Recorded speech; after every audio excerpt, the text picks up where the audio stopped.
নমস্কার দর্শক বন্ধুরা, রান্নামণি আজ নিয়ে এসেছে ঢ্যাঁড়সের দো পেঁয়াজা। 500 গ্রাম ঢ্যাঁড়স নিয়েছি, ছোটগুলো গোটা রেখেছি, বড়গুলো হাফ করে নিয়েছি, সামনেটা আর পিছনটা কেটে নিয়েছি। এবার দুটো পেঁয়াজ বড় বড় টুকরো করে পাল্পগুলো ছাড়িয়ে নিয়েছি।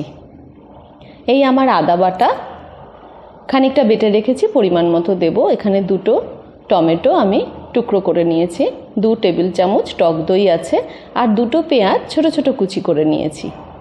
কাঁচা লঙ্কা 7-8টা নিয়েছি কুচি করা, টমেটো সস 1.5 টেবিল স্পুন, আর একটা গোটা পাতিলেবু নিয়ে নিলাম।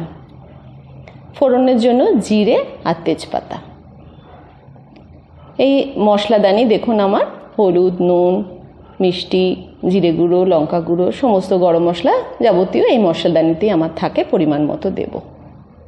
এই সমস্ত উপকরণ নিয়ে এবার আমি শুরু করতে চলেছি একটা স্বাস্থ্যকর রেসিপি, ঢ্যাঁড়সের দো পেঁয়াজা। কড়াইতে 4 পলা সর্ষের তেল দিয়ে দিলাম। এবার ঢ্যাঁড়সটা আমি ভাজা ভাজা করে নেব। যেহেতু ঢ্যাঁড়সের পরিমাণটা আমার বেশি, আমাকে ভাজার জন্য তেলটা একটু বেশি দিতে হয়েছে। এবার ঢ্যাঁড়স ভেজে আমি তুলে রেখে দেবো, নুন হলুদ দিয়ে ঢ্যাঁড়সটা ভাজবো। আঁচটা কিন্তু আমি মিডিয়ামে রাখবো। নুন আর হলুদ অল্প অল্প দিয়ে ঢ্যাঁড়সটা আমি আধ ভাজা করে নিলাম। দেখুন, এবার তেল থেকে ছেঁকে তুলে আমি সরিয়ে রাখছি।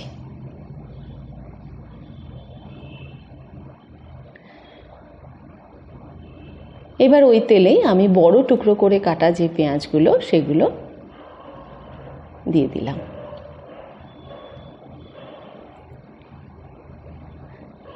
এটা অল্প নাড়াচাড়া করব, অর্থাৎ সঁতে মতন হবে।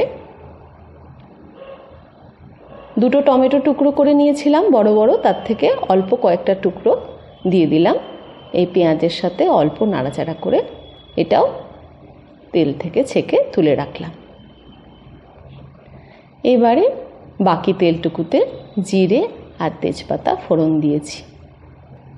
ফোড়নটা ভাজা ভাজা হলে ছোট কুচি করে রাখা যে দুটো পেঁয়াজ ছিল, সেইটা দিয়ে দিলাম তেলের মধ্যে।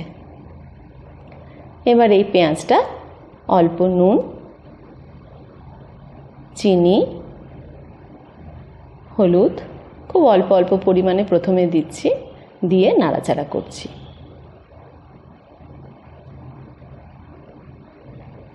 এবারে বাকি টমেটোর টুকরোগুলো দিয়ে দিলাম এই পেঁয়াজের মধ্যে। এবার দেখুন, প্রথমে আদা বাটা দিলাম 1 চা চামচ। এবার পুরোটা তেলের মধ্যে ভাজা ভাজা করছি। 6-7টা কাঁচা লঙ্কা কুচি করে নিয়েছিলাম, সেটা দিয়ে দিলাম। এগুলো সব নরম নরম হয়ে যাবে তেলে নাড়াচাড়া করতে করতে। 1 চা চামচ ধনে গুঁড়ো, 1 চা চামচ জিরে গুঁড়ো, 1 চা চামচ শুকনো লঙ্কা গুঁড়ো, আর 1 চা চামচ হলুদ গুঁড়ো দিলাম।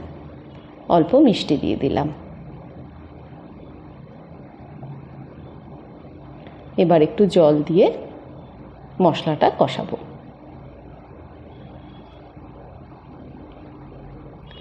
জলটা শুকিয়ে গেছে, মশলাটা আমার কষানো হয়ে গেছে। এবার সস দিয়ে দিলাম, দেখিয়েছিলাম আপনাদের, টমেটো সস। এবারে দইটাও দেখিয়েছিলাম, সেই দইটা দিয়ে দিলাম। এবার সমস্ত উপকরণগুলো একসাথে আমি কষিয়ে লাস্টে এখন লেবুর রসটা দিয়ে দিলাম। একটা লেবু যতটুকু রস হয় দিয়ে দিয়েছি, 1.5 চা চামচ মতো।